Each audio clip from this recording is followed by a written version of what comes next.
Bora lá, meu povo, vídeo 1 de 3 sobre o sabático. Então, o primeiro é como que eu tomei a decisão e por que eu resolvi tirar um sabático.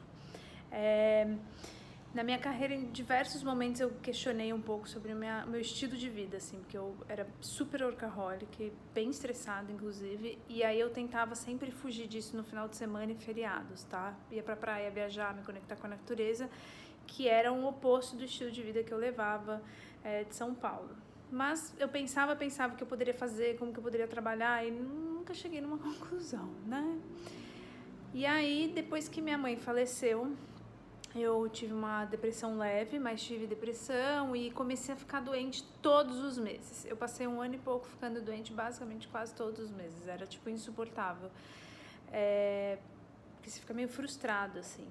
Até que numa véspera de carnaval, eu tava em casa de molho e tive que ligar de novo pra minha chefe e falar, então, vou faltar, né, porque tava doente de novo. Apesar dela, se a gente, tipo, zero me questionava, entendia meu processo inteiro, aquilo pra mim me incomodava muito, porque eu sabia que eu tinha que ser responsável pelas minhas coisas e ficar faltando não era algo que me fazia bem, né, e é muito contra a mim mesma, porque eu achava que, puta, todo mês é foda, né, enfim. Aí, nesse dia, eu me veio um clique, assim, do tipo, eu vou fazer o caminho de Santiago, eu vou tirar um sabático e vou pra Indonésia. Eu nunca tinha pensado em fazer o caminho de Santiago, nunca li nada, não tinha pesquisado nada, enfim, só veio, assim, era muito louco. E pra Indonésia eu já tinha ido, não foi um lugar que eu falei, nossa, quero voltar, certeza, morar aqui, não pensei na época. Mas tinha uma amiga minha que estava morando lá, então acho que por isso que veio, além de ser um lugar barato, né? Na sequência, eu tava assistindo uns stories, tava largada no sofá, sugeriram um filme, eu fui assistir o filme. Era uma menina que perdeu a mãe, ficou muito louca, andou 90 dias e se recuperou. Falei, bom, se isso não é um sinal, só um tapa na cara. Fui lá, sentei a bunda, fiz minhas contas do que eu tinha, e eu não, nessa época, bom, nunca fui boa em guardar dinheiro, gente, apesar de ser economista, bom, tira. Fiz as contas e falei, cara, dá pra eu, com dólar na época, passar 1 ano fora e deixar a vida fluir, né? 1 ano na Indonésia, no caso, porque, tipo, Europa, aí o dinheiro é outro, mudava tudo. Eu liguei até pro meu pai, ele me falou, pai, tive uma ideia, vou tirar um sabático e vou, enfim, vou deixar a vida fluir. Eu sempre falei que o plano era não ter plano, então eu sabia que eu ia pra Indonésia, mas eu não sabia o que ia acontecer depois, se eu ia morar lá, se eu não ia, o que eu ia fazer, se eu queria trabalhar lá, não sabia, e eu não tava planejando isso, porque foi uma coisa que eu também aprendi um pouco com a morte da minha mãe, que a gente não controla, e não adianta a gente ficar planejando a vida, de repente faz, vira de ponta cabeça e pronto, você tem que lidar com aquilo. Só que eu tinha medo de estar precipitada, dá medo de tomar essa decisão, né? Tudo bem, eu pensei, putz, qual o pior cenário? O pior cenário é eu voltar pro Brasil sem dinheiro, não reconheço essa fase, imagina, sem dinheiro, tendo que procurar emprego na minha área depois de X tempo, sei lá, 1 ano.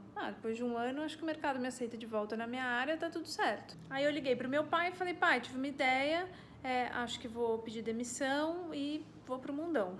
Não falei assim, né? Ele falou, filha, você sempre foi muito ponderada, porque eu sou muito pé no chão, assim, eu faço as coisas, eu não deixo de viver, mas eu sempre pondero tudo, pergunto opinião, tenho um lado mental meu muito forte, muito prático e organizado.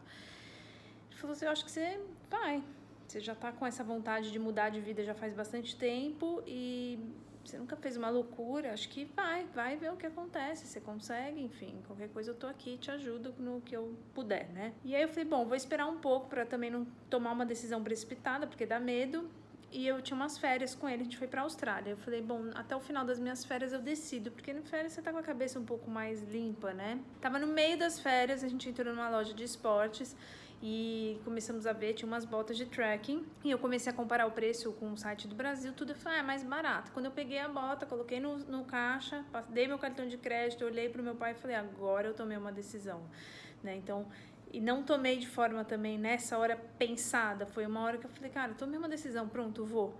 Aí logo que eu cheguei de férias, pedi demissão, enfim, aí foi todo o processo.